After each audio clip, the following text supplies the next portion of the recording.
দেশবাসী সবাইকে বাংলা নববর্ষ 1432-এর শুভেচ্ছা জানাচ্ছি। শুভ নববর্ষ। পহেলা বৈশাখ আমাদের প্রাণের উৎসব, বাঙালির সার্বজনীন উৎসব।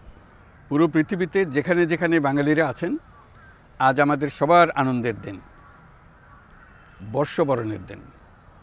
বাংলা সাল গণনা শুরু হয়েছিল কৃষিকাজের সুবিধার জন্য, ফসলি সন হিসেবে। এখনও এদেশের কৃষকরা বাংলা তারিখের হিসেবেই বীজ বোনেন, ফসল তোলেন। বাংলা নববর্ষের এক অবিচ্ছেদ্য অংশ হালখাতা। এখনকার আধুনিক সময়েও এখনও এই হালখাতার ঐতিহ্যকে ধরে রেখেছেন বাংলাদেশের হাটে বাজারে, শহরে বন্দরে। নববর্ষের বৈশাখী মেলায় বাংলাদেশের জেলায় জেলায় উদ্যোক্তারা সারা দেশে ঐতিহ্যবাহী শীতল পাটি, মাটির হাঁড়ি পাতিল, খেলনা, হাত পাখা ইত্যাদি তৈরি করে নিজেদের সৃজনশীলতাকে তুলে ধরেন এই দিনকে উপলক্ষ করে।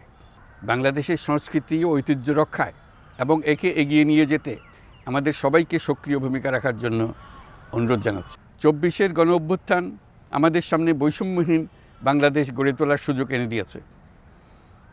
এই সুযোগ যেন আমরা না হারাই। বৈষম্যহীন বাংলাদেশ গড়াই হোক এবছর নববর্ষের আমাদের অঙ্গীকার।